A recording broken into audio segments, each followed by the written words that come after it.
afternoon mga bossing. Ayan. Basta na naman tayo. Time check po tayo, 12:52. Ayan, June 6.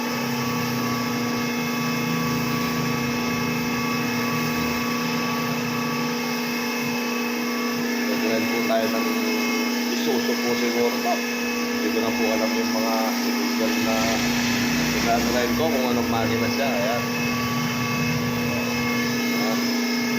Habang nagbibidyo, konting kalabit. Ayan o, sa drive. Na-travel tayo ngayon. Last cart na po yan, 100. Dati siyang 75. Ayan. Sa lahat ng machines, mga crankshaft grinder sa buong mundo. Shoutout sa inyo lahat.